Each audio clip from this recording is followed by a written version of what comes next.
एकेकाळी 7 बेटांचा एक समूह, वली, माहीम, माझगाव, लिटिल कुलाबा, परेल, बॉम्बे आणि कुलाबा. काळ बदलला तसं या 7 बेटांचं मिळून एक महानगर अस्तित्वात आलं. त्याचं नाव मुंबई.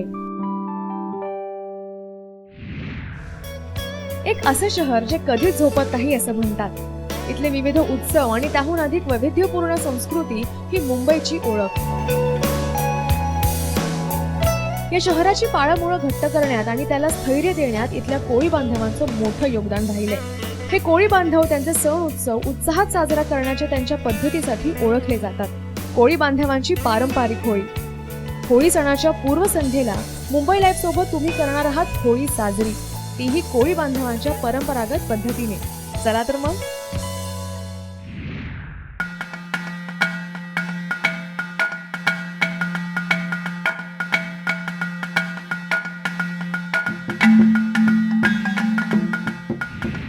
कोळीवाड्याच्या प्रत्येक गल्लीमध्ये, प्रत्येक विभागामध्ये ही होळी लावली जाते आणि ही वंशम परंपरेने आलेली त्यांची रूढी आहे.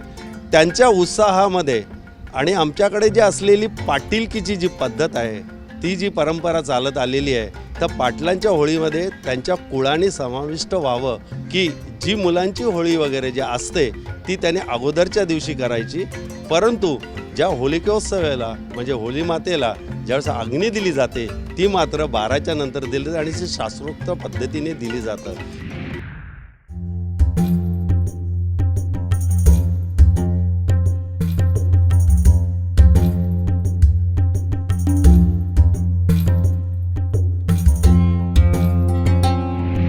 होळी देवतेला तिचा साज शृंगार करून एखाद्या नवरीप्रमाणे तिला नटवलं जातं.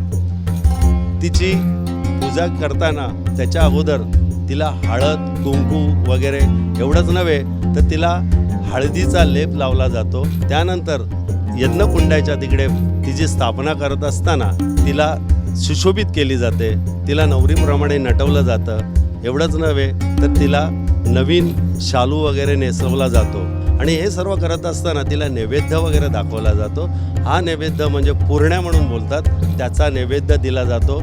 होलिकोत्सवाला अग्नी दिल्यानंतर तिचा प्रसाद वाटला जातो. ज्या वसंताच्या आगमनामध्ये जी काही फळं वगैरे तयार असतात त्याचा देखील प्रसाद म्हणून दिला जातो.